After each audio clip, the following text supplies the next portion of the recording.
శ్రీ గురుభ్యో నమ. శ్రీ రంగన్న బాబు గారి చరిత్ర 5వ భాగం.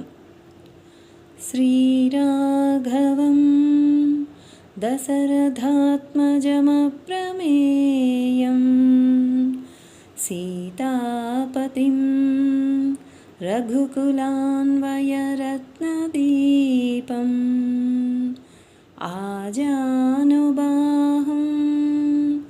అరవిందదళాయతాక్షం రామం నిశాచర వినాశకరం నమామి. అవధూత జీవిత పరిచయం. కర్మభూమిగా వాసికెక్కిన భారతావనిలో ఎందరెందరో మహనీయులు ఉద్భవించి చరితార్థులైనారు. అట్టివారి దర్శన స్పర్శన భాగ్యమున సంతుష్టులైన వారెందరో గలరు.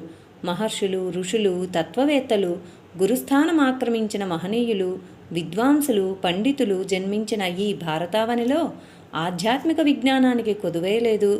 కొందరు వేషధారణతో, మరికొందరు సాధారణ జీవితంతో లౌకిక సంసార యాత్రలో జీవనం సాగిస్తూ ఆదర్శప్రాయులైనారు. శ్రీరామకృష్ణ పరమహంస, స్వామి వివేకానంద, భగవాన్ రమణ మహర్షి ఇత్యాది పరమపురుషులు ఆయా కాలాల్లో జన్మించి వారి అవతార ప్రాశస్త్యం ద్వారా మానవజాతిని పునీతం చేసి ఉన్నారు. ప్రస్తుత కాలంలో పూజ్య పండిత శ్రీరామశర్మ ఆచార్య, పూజ్య భగవతీదేవి శర్మ, నా గురుదేవులు శ్రీరామ్ శరణ్ మొదలగు వారు ప్రత్యక్ష పరోక్ష అవతరణలతో మానవలోకాన్ని తీర్చిదిద్దడానికి కంకణధారులైనారు.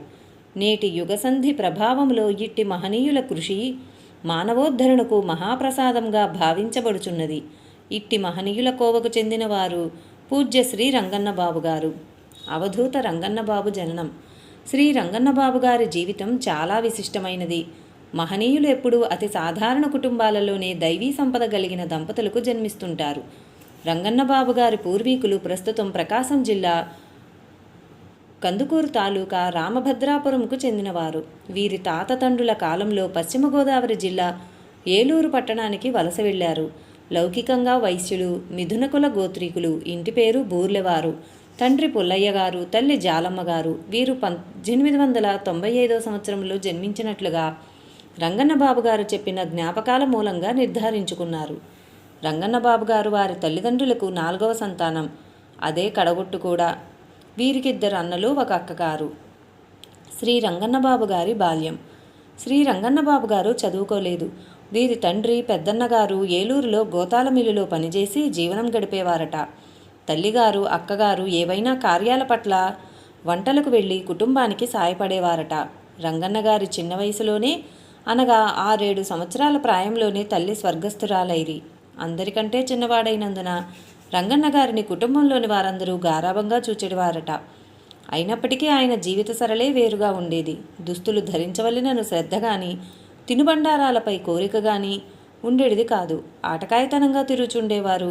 ఇలా ఉండగా ఒక సాధువు వీరికి తటస్థించి, నీవు నాతో కూడా వస్తావా, నీకన్ని ఊళ్ళు చూపిస్తానని ఆశ కలిగించినాడట. అంతట రంగన్నగారు ఆ అంగీకారం తెలుపగా, మరి మీ ఇంటి నుండి డబ్బు తెచ్చదవా అని అడిగినట.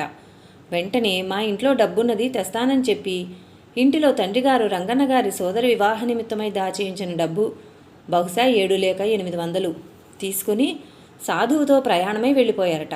తదుపరి బాబుగారి ఆచూకీ కొరకు తండ్రి సోదరులు వెతికి ఆశలు వదులుకున్నారట. ఆ సాధువు రంగూన్, బర్మా, కలకత్తా మొదలగు ప్రదేశములు తిప్పి పవిత్ర నదుల్లో స్నానాలు చేయించి డబ్బు యావత్తు ఖర్చైన పిదప తిరిగి ఏలూరులో వదిలి వెళ్ళిపోయారట. ఈ యాత్ర సుమారు 1 సంవత్సరం పైకాలం జరిగిందని, ఈ యాత్రయే వారి జీవితంలో మలుపు తెచ్చినదని బాబుగారు చెప్పేవారు. తిరిగి వచ్చిన బిడ్డను చూచిన రంగన్నగారి తండ్రి పరమానందభరితులైనారట. తదాది రంగన్నగారి స్వీయ జీవనయాత్రకు శ్రీకారం చుట్టబడింది. రంగన్నబాబు గారి పర్యటన ముగిసి తిరిగి ఏలూరు చేరునప్పటికీ వారి వయసు సుమారు 15 సంవత్సరములు. ఏదైనా కొట్లో గుమస్తాగా చేర్చుదామంటే అక్షర జ్ఞానం లేదు. తండ్రి పెద్దవాడవుచున్నాడు.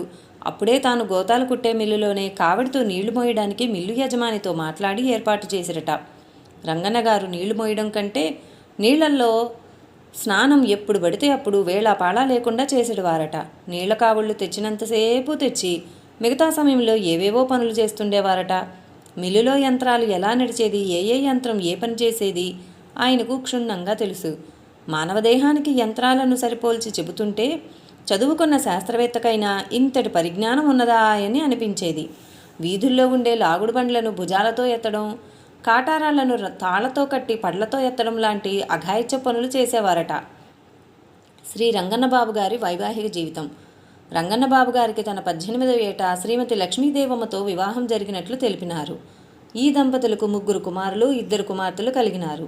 రంగన్నబాబు గారి జీవనయాత్రకు నీళ్ల కావుళ్లు మోయటే ఆధారభూతమైనది. ఏలూరు పట్టణం అభివృద్ధి చెంది మున్సిపాలిటీ పంపుల ద్వారా నీటి సరఫరా వీధి వీధికి చేస్తున్నందున రంగన్న గారి నీళ్ల కావిడికి పని లేకుండా పోయింది. పిల్లలు చిన్నవాళ్లు. పెద్ద కుమారుడు కొద్దిపాటి చదువు నేర్చుకుని ఒక వ్యాపారి వద్ద గుమాస్తాగా కుదిరినాడు. అతనికి వచ్చే జీతం అతి కొద్ది మొత్తంలోనే ఉండేది. చీరాల రాక కుటుంబం గడవడానికి మార్గం వెతుక్కొనవలసి వచ్చింది. బాబుగారు తెలిసిన వారి సలహాపై నీళ్ల కావిళ్లు మోయడానికి చీరాల చేరుకున్నారు. అప్పటికి బాబుగారు వయసు 50 సంవత్సరాలు దాటింది. ఆ రోజుల్లో చీరాల్లో పైపుల ద్వారా నీటి సరఫరా లేదు. ఊరిలో అక్కడక్కడా ఉన్న మంచినీటి బావుల నుండి సంపన్నులైన వారి ఇండ్లకు, హోటళ్లకు మంచినీళ్లు తెప్పించుకునేవారు. చీరాల పేరాల సరిహద్దులో, అనగా రైల్వే స్టేషన్ నుండి నేరుగా టౌన్లోకి వచ్చే రోడ్డు. ఒకరింటిలో బాబుగారు ఉండేవారు. బాబుగారి కావిడి బిందెల పరిమాణం బాగా ఎక్కువగా ఉండేది. ఆ బిందెల పరిమాణం ముఖ్యంగా హోటళ్ల వారిచే ఆకర్షింపబడింది. ఆ రోజుల్లో కావిడి బిందెలతో నీళ్లు పోస్తే 2 అణాలు ఇచ్చేవారు. ఆ విధంగా నీళ్లు సరఫరా చేసి ఏలూరులో ఉన్న కుటుంబ పోషణ నిమిత్తం డబ్బు పంపించేవారు. రంగన్న గారి 2వ కుమారుడు పెద్దవాడై ఆముదం వ్యాపారం వీధి వీధికి తిరిగి విక్రయించేవారు. ఆయనకు కూడా రామానుగ్రహ ప్రాప్తి కలిగినట్లు బాబుగారు చెప్పేవారు. 3వ కుమారుని ఏలూరులోనే దత్తత ఇచ్చినారు. 2 ఆడపిల్లలకు పెళ్లిళ్లు చేసినారు. 1962వ సంవత్సరంలో బాబుగారి ధర్మపత్ని దివంగతులైరి. శ్రీ రంగన్నబాబు నడయాడిన ప్రదేశములు. అవధూతల అడుగులకు అవధులెక్కడా? బాబుగారు భౌతికంగా కోస్తా ప్రాంతమైన ఏలూరు, చీరాల, గుంటూరుల్లో సంచరించేవారు. సుమారు 52 సంవత్సరాల వయసు వచ్చే వరకు బాబుగారు ఏలూరులో గడిపిరి. తర్వాత 14 సంవత్సరాలు చీరాలలో, ఆ పైన స్వర్గస్థులయ్యే వరకు గుంటూరులోనే ఉండిరి. శ్రీ రంగన్నబాబు సూక్ష్మ శరీరంలో యోగమార్గమున ఎచ్చటెచ్చటకు వెళ్ళింది ఎవరు ఊహించగలరు? వాటిలో కొన్నింటిని మున్ముందు ఈ సంకలనంలో గుర్తించగలరు. అవధూత శ్రీ రంగన్నబాబు సమకాలీనులు. రంగన్నబాబు గారి సమకాలీనులు దైవాంశ సంభూతులైన జిల్లెళ్లమూడి అమ్మ, పూలమ్మగా ఖ్యాతి చెందిన షిరిడీబాబా భక్తురాలు శ్రీమతి చుండూరు కామేశ్వరమ్మ గారు, సాయి భక్తులు శ్రీ ఎక్కిరాల భరద్వాజ గారు. రంగన్న గారి ఏడల వారి యొక్క భక్తి ప్రపత్తులు గ్రంథస్థమైన రచనల ద్వారా తెలియవరుచుచుండెడివారు. రంగన్నబాబు డాక్టర్ వేదవ్యాస్. రామపలుకు రంగన్నబాబు శీర్షికన 1996 జూలై శుభవార్త సంచికలో డాక్టర్ వేదవ్యాస గారు రాసిన వారి అనుభవం ఈ క్రింద పొందుపరుచుచున్నాను. శ్రీ వేదవ్యాస మేనమామ శ్రీమాన్ పీతాంబర రామానుజాచార్యులు ఏలూరులో ఉంటూ ఉండగా 1-2 రోజులు వారింట గడిపి వెళ్లాలని బంధుదర్శనం నిమిత్తం అక్కడ దిగడం జరిగింది. అప్పుడు రామానుజాచార్యులు గారి పెద్ద కుమారుడు గోపాలం బావ పోలీసు ఉద్యోగిగా ఏలూరు పరిసర ప్రాంతాల్లో పనిచేసేవాడు. స్వయానా వేదవ్యాసకు కన్నితల్లి అయిన మాతృశ్రీ బుచ్చమ్మ గారి సోదరుడైన కారణంగా తరచూ మేనమామను కలిసి వారితో పిచ్చాపాటి కబుర్లు చెప్పడం వేదవ్యాసకు ఆసక్తి. భోజనానంతరం ఏలూరులోని విశేషాల గురించి ప్రశ్నించి ఏవేవో లౌకికమైన విశేషాలు చెబుతున్న మేనమామతో శ్రీ వేదవ్యాస, ఇక్కడ మహాభక్తులు గొప్ప భగవదనుగ్రహం పొందిన దివ్యపురుషుడైన రంగన్నబాబు గారు ఈ ఏలూరులోనే ఉన్నారు. నీవెప్పుడైనా వారి దర్శనం చేశావా అంటూ శ్రీ వేదవ్యాస ప్రశ్నించారు. రామానుజాచార్యులు గారికి కనీసం వారి గురించి విన్న గుర్తు కూడా లేదు. అందుకని మర్నాడే ఏలూరు టౌన్లో వారి దర్శనార్థం వెళుచున్న శ్రీ వేదవ్యాసతో తాను కూడా వెళ్ళి వారి దర్శనం చేయాలని అనుకున్నారు. శ్రీ బూర్ల రంగన్న గారు గొప్ప ఆధ్యాత్మిక శక్తి గల మహాభక్తుడైనప్పటికీ ఆయన అతి నిరాడంబరముగా తన యొక్క లోతుపాతులు ఎంతో పరిచయం ఉన్నవారికి కూడా అంతుబట్టకుండా జీవించిన మహనీయుడు. నల్లటి విగ్రహం, నుదుటి కుంకుమతో నిలువుగా దిద్దిన మిరపపండు వంటి తిలకం, గుండు, ఎత్తికట్టిన ధోవతి, పామరజనం మాట్లాడుకునే సామాన్య భాషలో ప్రసంగించే రంగన్నబాబును చూస్తే ఆయన ఒక దివ్యపురుషుడని కానీ వారికి పరిపూర్ణ రామానుగ్రహం ఏనాడో కలిగిందని కానీ గుర్తించడం కష్టం. కానీ ఏ ఊరికి వెళ్ళినా శ్రీ వేదవ్యాస కళ్ళు అటువంటి మహానుభావుల కోసమే వెతుకుతుంటాయి. మహాత్ములకు అడ్రస్ ఉండదు. సాయంత్రమే స్నానం చేసి తెల్లని పైజామా, బుషు షర్టు ధరించి రిక్షా కట్టించుకొని ఏలూరు టౌన్లోని ట్రాఫిక్ కూడలి వద్ద దిగి శ్రీ వేదవ్యాస కాలినడకను అందిపుచ్చుకున్నారు. దానికి కారణం అవధూత స్థితిలో జీవించే రంగన్నబాబు గారిని వెతికి పట్టుకొనడానికి ఆయనకు ఒక అడ్రస్ అంటూ ఏదీ లేకపోవడమే. ఆయన ఏ టైంలో ఎక్కడ ఉంటారో, ఎవరి వద్దకు వెళతారో, ఎక్కడ భోజనం చేస్తారో అసలు ఆయన ఆచూకీ కనుక్కోవడం ఎలానో ఎవరిని అడిగినా చెప్పలేకపోయేవారు. ఎచ్చట ఉంటారని వెతకగలం. పైగా శ్రీ వేదవ్యాసకు ఏలూరు కొత్త ప్రదేశం కావడం చేత ఇంకొక రోజున పూర్తి అడ్రస్ వివరాలతో వచ్చి వారిని వెతికి పట్టుకోవచ్చంటూ మేనమామ సలహా ఇవ్వజూచాడు. ఉన్నట్టుండి Shri Vedavyasa police traffic centre వద్ద మేనమామను నిలబడి ఉండమని చెప్పి క్షణకాలం ఆకాశం వైపు చూచి పరధ్యానంలో ఉన్న వారి వలె చుట్టూ కలియజూసి అకస్మాత్తుగా రోడ్డుకు ఎదురుగా ఉన్న మెడికల్ షాపులోనికి ప్రవేశించారు. మందులు కొనడానికి వచ్చారన్న భావనతో టేబుల్ వద్దకొచ్చి ఆ షాపు యజమానిని చూస్తూనే వేదవ్యాస, రంగన్నబాబు గారి ఇక్కడికి దయచేశారా, వారిని వెంటనే చూడాలి అంటూ ప్రశ్నించేసరికి ఆ వ్యక్తి క్షణకాలం షాక్ తిన్నట్లు దిమ్మిరిపోయి శ్రీ వేదవ్యాస వంక యగాదిగా చూసి, రండి, రంగన్నబాబు గారు షాపులో ఈ మందుల బీరువా వెనుక వైపు కూర్చొని ఉన్నారంటూ రంగన్నబాబు గారిని చూపించాడు. వేదవ్యాస పరమోత్సాహంతో ఎదురుగా కూర్చున్న రంగన్నబాబుకు నమస్కరించబోయారు. దానికి తుళ్ళిపడి రంగన్నగారు తన 2 చేతులు తలపైకెత్తి వేదవ్యాసకు నమస్కరిస్తూ, నేనొక పిచ్చిముండా కొడుకును బాబు, చదువులేని వాడను, తమరా పెద్దలు, అందులోనూ శ్రీ వైష్ణవ గురువులు, ఇలా తమరు దయచేసి నాకు నమస్కరించడం నాకేం బాగాలేదు, నేనే తమ సేవ చేసుకోవాలి అంటూ అమితమైన ఆదరణతో పొంగి వస్తున్న ప్రేమతో ఆర్ద్రమైన వారి దయా దృక్కులతో వేదవ్యాసను చూస్తూ 2 చేతులు ఒడిసి పట్టుకుని దగ్గరకు లాగి కూర్చోపెట్టుకున్నాడు. ఇద్దరూ క్షణాల మీద మాటల్లో పడిపోయి బయటి ప్రపంచాన్నే మర్చిపోయారు. అందాక బయటే నిలబడి ఉన్న రామానుజాచార్యులు గారు ట్రాఫిక్ పోలీస్ సహాయంతో తన కుమారుడు పోలీసు ఉద్యోగి గనక శ్రీ వేదవ్యాస మెడికల్ షాప్లోనికి పోవడం తెలుసుకొని లోపలికి వచ్చి రంగన్నబాబుకు నమస్కరించాడు.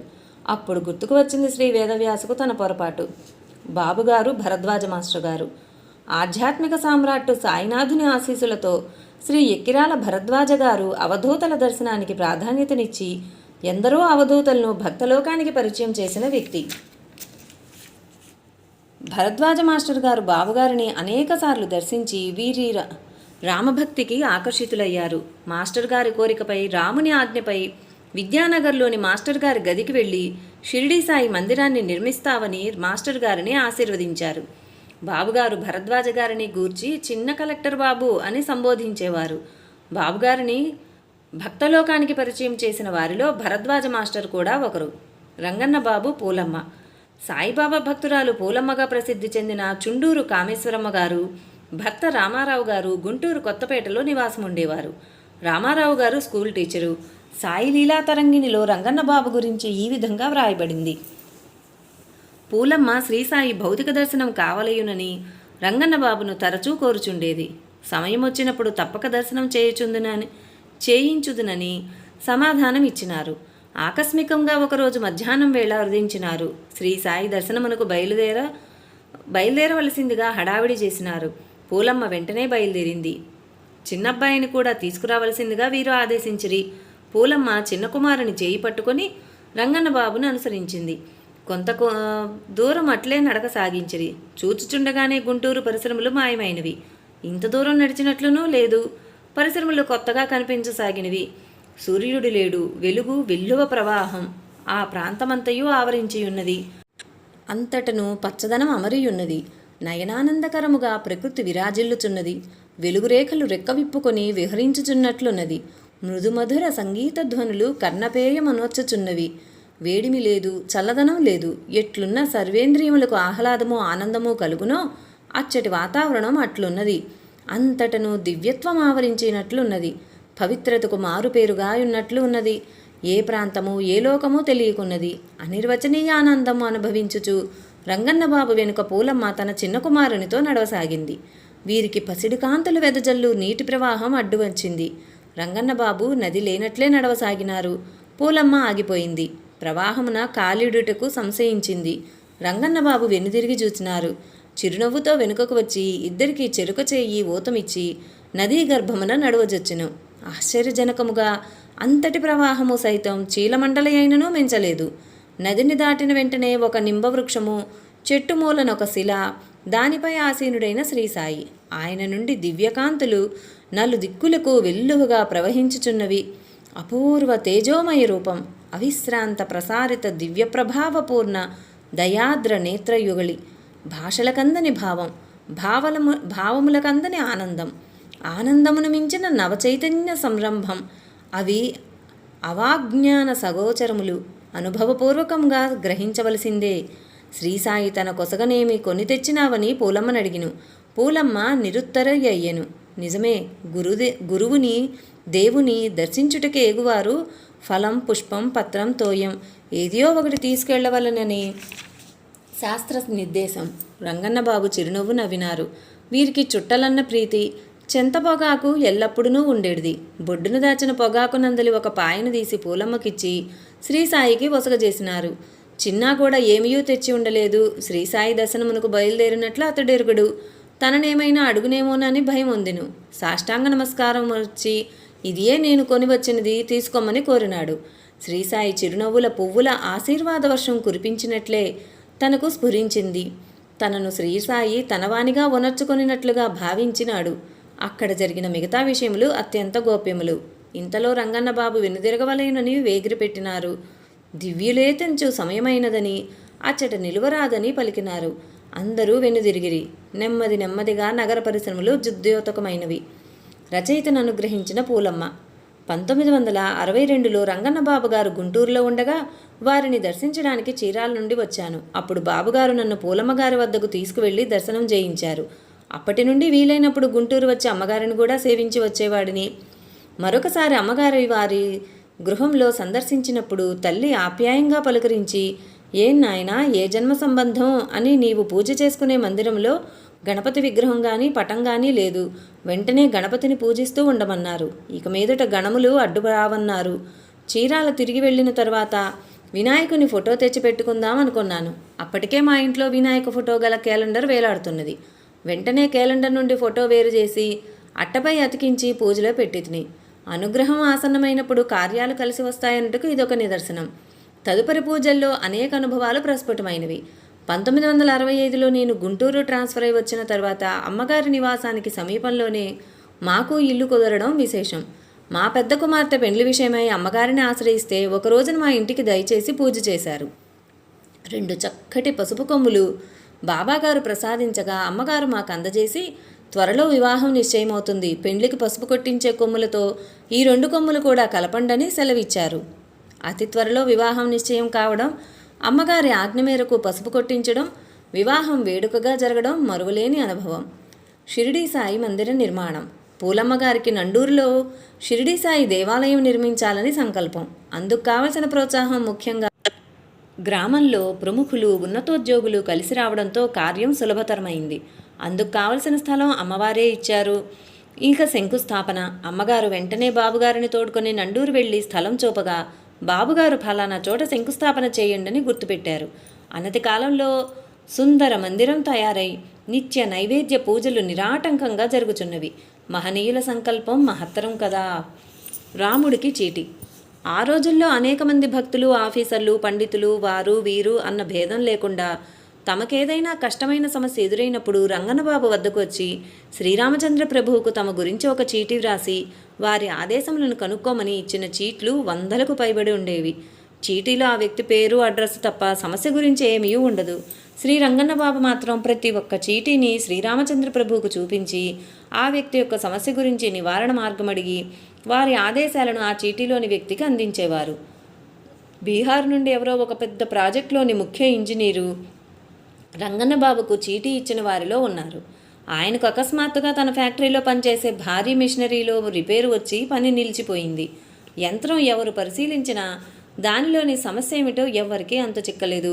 అప్పటికి దాదాపు వారం రోజులు దాటవస్తున్న ఇంజనీర్లు సహితం తేల్చుకోలేకపోయారు. ఆయన చివరికి తన పేరు చీటీపై వ్రాసి శ్రీ రంగన్నబాబుకు సమర్పించారు.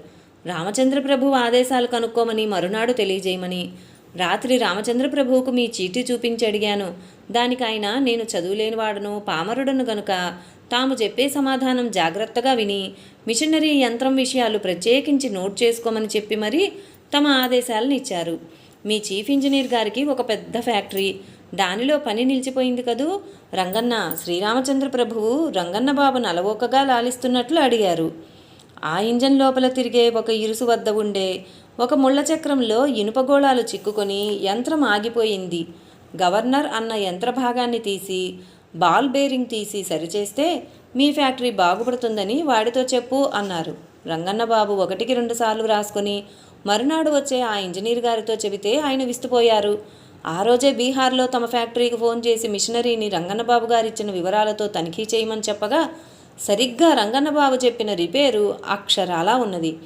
రామచంద్ర ప్రభువేమిటి ఇంజనీరింగ్ వివరాలను ఇంత క్షుణ్ణంగా తానొక పెద్ద ఇంజనీరు వలె వల్లించి చెప్పడం ఏమిటి? భక్తి ఆశ్చర్యాలు ముప్పిరిగొనగా సాష్టాంగపడి సెలవు తీసుకున్నాడు. ఇలాంటి వారు వందల సంఖ్యల్లోని సమస్యలకు రామచంద్ర ప్రభువు సలహా సమాధానాలతో సహా రంగన్నబాబు నుండి విని ఆనందంగా వెళ్ళిపోయేవారు. మీరు కూడా రామచంద్ర ప్రభువుకేమైనా చీటీ ఇస్తారా? రంగన్నబాబు వేదవ్యాసను అనుగ్రహ దృష్టితో చూస్తూ అడిగారు. నాకు చీటీలు అక్కర్లేదని చెప్పండి. శ్రీరామచంద్ర ప్రభువుకు నాకు కావలసిందేమిటో తెలుసు, అడిగి చెప్పండి అన్నారు వేదవ్యాస్. మరునాడే రంగన్నబాబు తెలిపిన సమాధానం వేదవ్యాసను ఆశ్చర్యంలో ముంచెత్తింది. రంగన్న, మీ కలెక్టర్ బాబు వేదవ్యాసను నేను ఇలా అడిగానని తెలుపు. ఆయన దర్శనం చేసి ఇప్పటికి 3 రోజుల క్రితమే యాత్ర చేసి వస్తున్న ఆతురక యోగికి నాకు ఏమీ భేదం లేదు. నేనక్కడ వేరే రూపంలో ఉన్నాను, వేషం వేరు కనుక భాష కూడా వేరే అంటూ రంగన్నబాబు అకస్మాత్తుగా అచ్చా హై, ఆశీర్వాద్, అల్లా మాలిక్ అంటూ 3 పదాలు రంగన్నబాబు ఉర్దూలో చెప్పారు. శ్రీ వేదవ్యాస ఆశ్చర్యానికి అంతే లేదు. ఎందుకంటే సరిగ్గా ఏలూరుకొచ్చే ముందు శ్రీ వేదవ్యాస షిరిడి యాత్ర చేశారు.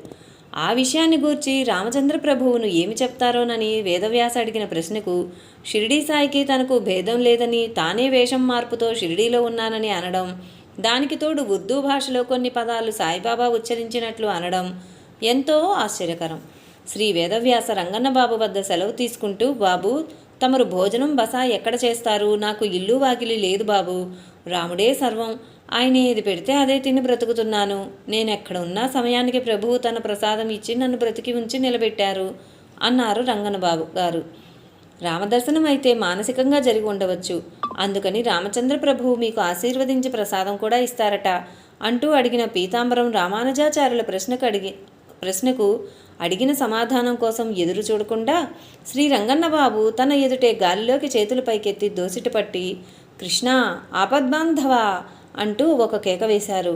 అంతే, అకస్మాత్తుగా వారి దోసిట్లో ఒక పెద్ద తామరాకు, దానిలో వేడివేడిగా సాతాళించిన శనగల ప్రసాదం గుడి నుండి వచ్చి పడ్డది.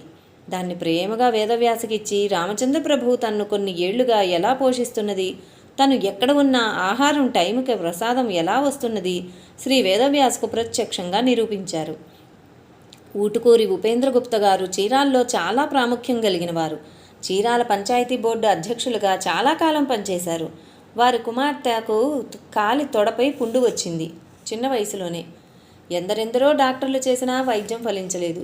చివరికి బాబుగారిని ఆశ్రయించగా రాములవారిని అడిగి చెబుతానని జవాబిచ్చిరి. తరువాత ఏలూరులో వ్రణవైద్యం చేసే ఒకరిచే చికిత్స చేయించమని రాములవారు సెలవిచ్చినట్లుగా చెప్పిరి. ఆ ప్రకారంగా ఆ వైద్యుని పిలిపించి చికిత్స చేయించిరి. అతి కొద్ది కాలంలో పూర్తిగా నయమై అమ్మాయి ఆరోగ్యవంతురాలైనది. భక్తుల అనుభవాలు. శ్రీ రంగన్నబాబు వేదవ్యాస అనేకసార్లు అనేక చోట్ల కలుసుకోవడం తటస్థించింది. ఒకసారి రంగన్నబాబు గారు ఒకే సమయంలో తాను 2 చోట్ల ఉండి వేరువేరు పనులు నిర్వహించడం వింతగా గమనించారు వేదవ్యాస. కృష్ణమాచార్యులు గారి ప్రత్యక్ష అనుభవం మరొకటి చాలా ఆశ్చర్యకరమైనది. ఒకనాడు అరండలపేటలోని డాక్టర్ గారు ఒకరు మధ్యాహ్నం 12 గంటలకు బాబుగారిని భోజనానికి తోడుకొని వెళ్ళారట. భోజనానంతరం విశ్రాంతి తీసుకుని బాబుగారు 4 గంటలకు తిరిగి కృష్ణమాచారి గారి ఇంటికి వచ్చారట. వెంటనే కృష్ణమాచారి గారిని బాబుగారు టైం ఎంతైందని అడగగా గడియారం చూచి 4 గంటలు అయినట్లు చెప్పినారట. డాక్టర్ గారి ఇంటి నుండి బ్రాడీపేటలోని కృష్ణమాచారి గారి ఇల్లు సుమారు 2 కిలోమీటర్లకు పైగా ఉంటుంది. అయితే బాబుగారు బయలుదేరిన సమయం, గమ్యానికి చేరిన సమయం ఒక్కటే. అంతేకాదు, ఆనాడు బాబుగారు ఒకే సమయంలో మధ్యాహ్న భోజనం పొన్నూరులో, చీరాల్లో, గుంటూరులో మొత్తం 9 మంది గృహముల్లో చేసిరి. మనోవేగ సంచారం. కృష్ణమాచారి గారికే మరొక అనుభవం. ఆ రోజు శ్రీరామనవమి. కృష్ణమాచారి గారు దింటకుర్తి సుబ్బారావు గారింట్లో మాట్లాడుచుండగా మాటల మధ్యలో బాబుగారు వారిలో వారు ఆ ఆ అంటున్నట్లు గమనించారట. ఏమిటి బాబు మధ్యలో ఆ ఆ అన్నారు అని ప్రశ్నించగా, ఇప్పుడు టైం ఎంతయిందని అడిగి, మధ్యాహ్నం 12 గంటలైంది కదా, అని చెప్పి వెంటనే రంగన్నబాబు గారు ఒక్కరే బయటికి వెళ్ళి తిరిగి లోనికి వచ్చారట. వారి చేతిలో తాంబూలం, పసుపు కొమ్ము, దర్భ, ఒక పండు ఉన్నవట. అతి కొద్ది సమయంలోనే బయటకు వెళ్ళి తిరిగి లోపలికి రావడం, చేతిలో తాంబూలాలు వగైరా ఉండటం చూచి బాబుగారిని ప్రశ్నించగా, రాముల వారి కళ్యాణం సందర్భంగా వారికి తాంబూలం శ్రీ కన్యకాపరమేశ్వరి గర్భగుడి వెనుక అరిటాకులో స్వామివారు ఉంచి బాబుగారిని స్వీకరించమని చెప్పగా అక్కడికి వెళ్ళి తీసుకుని వచ్చినట్లుగా చెప్పారట. ఇంత తక్కువ సమయంలో ఎలా వెళ్ళి రాగలిగిరి అని అడుగగా, ఏముంది, ఉయ్యాల ఒక్క ఊపు విసిరినట్లుగా అలా వెళ్ళి ఇలా వచ్చానని చెప్పగా నిర్ఘాంతపోయినట్లు చెప్పిరి. భక్తుల అనుభవాలు. భక్తాగ్రేసరుల అనుభవాలు కోకొల్లలు. గ్రంథస్థమయ్యుంటే ఉద్గ్రంథమై ఉండేది. శ్రీ రంగన్నబాబు గారికి అత్యంత ప్రీతిపాత్రుడు, రామానుగ్రహం సంపూర్ణంగా అనుభవించిన ఏలూరు వాస్తవ్యులు శ్రీ దేవులపల్లి కృష్ణమూర్తి గారు 1980వ సంవత్సరంలో, అంటే రంగన్నబాబు గారు పరమపదించిన మరుసటి సంవత్సరం, శ్రీరాముడు శ్రీ రంగన్నబాబు అను గ్రంథాన్ని వ్రాసి ముద్రించారు. ఆ గ్రంథంలో కేవలం ఆయన కుటుంబం పొందిన అనుభవాలను మాత్రమే వ్రాశారు. అవధూత లీలలు. అలరించిన వేణుగానం. రంగన్నబాబు గారు మొట్టమొదట చీరాల్లో చేరినప్పుడు రిటైర్డ్ శానిటరీ ఇన్స్పెక్టర్ నరసింహారావు గారి ఇంటి గదిలో ఉండేవారు. ఆ రోజుల్లో పెద్దగా ఇళ్ల కొరత కానీ అద్దెల భారం కానీ ఉండేది కాదు. ఒకనాటి రాత్రి భోజనానంతరం బాబుగారితో నరసింహారావు గారు పిచ్చాపాటి మాట్లాడుతూ, రంగన్న, నాకు కృష్ణుడు పాడే వేణుగానం వినవల్లని ఉన్నదని ఏదో తమాషాగా అన్నారట. బాబుగారు తన ఆధ్యాత్మిక ధోరణిలోనే, ఎప్పుడైనా కృష్ణుడు వేణువు ఊదేటప్పుడు చెబుతాను, విందురుగాని అన్నారట. కొద్ది రోజుల తర్వాత ఒక అర్ధరాత్రి సుమారు 2 గంటల సమయంలో బాబుగారు నరసింహారావు గారు నిద్రించే గది తలుపు తట్టి నిద్రలేపి, అయ్యా, కృష్ణుడు వేణుగానం చేస్తున్నారు రండని తన గదిలోనికి తీసుకువెళ్ళి వేణుగానం వినిపించారట. నరసింహారావు గారు తన్మయుడై నిరుత్తరుడై రంగన్న గారి ఆధ్యాత్మిక శక్తిని గ్రహించి సాష్టాంగపడిరట. అప్పటి వరకు బాబుగారు యందు పూర్తి అవగాహన లేదని, తదాది అనన్య భక్తి కలిగినట్లు చెప్పిరి. శూన్యం నుంచి నోట్ల కట్ట.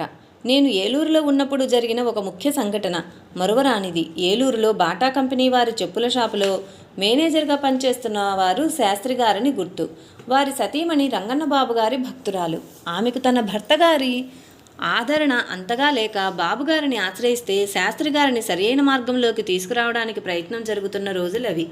ఒకనాటి సాయంత్రం 6 గంటల ప్రాంతంలో నన్ను బాబుగారు ఆ షాప్లోనికి తీసుకువెళ్ళినారు. బాబుగారంటే అంతగా శ్రద్ధ లేకపోయినా గౌరవంగానే వ్యవహరించేవారు శాస్త్రి గారు.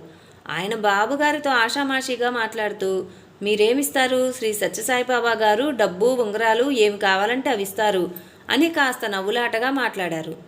ఆయన మాటలు బాబుగారి మనసును హత్తుకొన్నవి. వెంటనే, మీకేం కావాలి అని అడిగారు. డబ్బు కావాలి అన్నారు. డబ్బు తీసుకొని భరించగలిగితే అలాగే ఇస్తానన్నారు. ఇవ్వండి అని అడిగారు. రంగన్నబాబు గారు సర్వసాధారణంగా కొల్లాయి కట్టుకొని మీద అంగవస్త్రం ధరిస్తారు, చొక్కా ఉండదు. వెంటనే లేచి నిలబడి వారి పై అంగవస్త్రం విదిలించి చూపి 2 చేతులు పైకెత్తి శూన్యంలో నుంచి నోట్ల కట్టలు తీసి వెంటనే శాస్త్రిగారి చేతిలో నుంచగా ఆయన తత్తరపడి తమాయించుకోలేక నిర్వీణుడైనాడు. తాను ఆ డబ్బు తీసుకొని భరించలేనని, తన అజ్ఞానానికి మన్నించమని బాబుగారిని వేడుకొన్నాడు. ఇదంతా నా సమక్షంలోనే జరిగింది. తదుపరి శాస్త్రి గారిని నన్ను వెంటబెట్టుకుని నేరుగా శ్రీ మండా జగన్నాథరావు గారి షాపుకు తీసుకువెళ్ళిరి. జగన్నాథరావు గారు ఆశ్చర్యంతో, ఏమిటి బాబుగారు, ఇప్పుడే కదా వచ్చెళ్ళారు, ఇంతలోనే తిరిగి వచ్చారేమిటి అని ప్రశ్నించారు. జగన్నాథరావు గారిని బాబుగారు జరిగిన సంగతి ఏమిటో చెప్పమనగా, అంతకు కొన్ని నిమిషముల పూర్వం బాబుగారు వారి షాపునికి వచ్చి 15,000 రూపాయలు ఇమ్మని అడుగగా ఇచ్చినట్లును తిరిగి ఇచ్చేవారి షరతుతో ఆ సొమ్ము ఇవ్వలేదని చెప్పిరి. రంగన్న గారు చెప్పుల షాపులో జరిగిన ఉదంతం తెలియపరిచి ఆ డబ్బు వారికి మా ఎదుటనే వాపస్ చేసిరి. తదుపరి శాస్త్రి గారు బాబుగారి ఎడల మిక్కిలి వినయ విధేయతలు కలిగి వారి కాపురం చక్కదిద్దుకొన్నారు. శ్రీ రంగన్న బాబు గారికి జై. లైక్ చేయండి, షేర్ చేయండి, సబ్స్క్రైబ్ చేయండి. కొత్తగా సబ్స్క్రైబ్ చేసుకున్న వారు పక్కనే ఉన్న బెల్ ఐకాన్ ప్రెస్ చేసి ఆల్ అని ప్రెస్ చేస్తే నా నోటిఫికేషన్స్ వెంటనే మీకు అందుతాయి. Thank you.